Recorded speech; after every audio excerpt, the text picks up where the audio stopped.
Sopo iku? Wes sepeda PCX no makna iku. Jangan-jangan astagfirullahaladzim. Waalaikumsalam. Waalaikumsalam mesra. Dadah.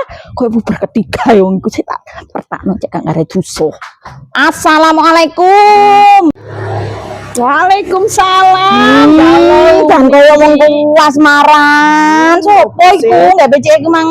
Dulurku Mi. Alah pren, to kok ibu berketiga no kok ul keket ngene-ngene sampeyan. Wis tuwek Mi, lapo? Sopo lha aku iki sebagai Bu RT nek cek gak nggarai fitnah mulak aku rene. Pas liwat kok ora percaya sih Mi. Asli sopo? Aku jare siri sama nonen nakokno kipo-kipo. Mosok wong iku mang terus gelem. Duduk sakjane aku mau cerita ya. Apa Awak iki wis tuwek tapi kok si akeh sing nyenengi. Sing jenenge Sri kok. Iya. Bener sugih sapine akeh. Tapi lah masa depannya sih kurang pasti lagi. PNS pensiunan. Iya ta, Kok rezeki mak sampean mak? Tapi ilingo sampean mak, sampean kok wis suwek. Eling rumah bojo sampean sing ndek rumah sakit iku koyo ngono iku sampean sak wulan tet kok gak wegah wong tuwek iku bakal ya loro koyo ngono iku.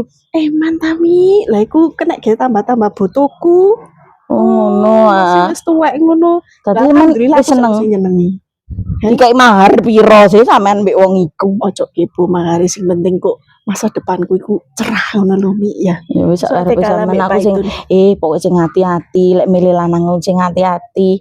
Mbok koyo Sri ngono po wis karuan gak rabi timbangane rabi marang ngrumati lek aku yo wegah yo wis lek ngono lek wis jelas ndang ditakokno lek iso yo. Kowe po mbek uripku. Lah iki pensiunan are. Ya eman ta. Tak pek duite kan gak popo, merabi urusan buri.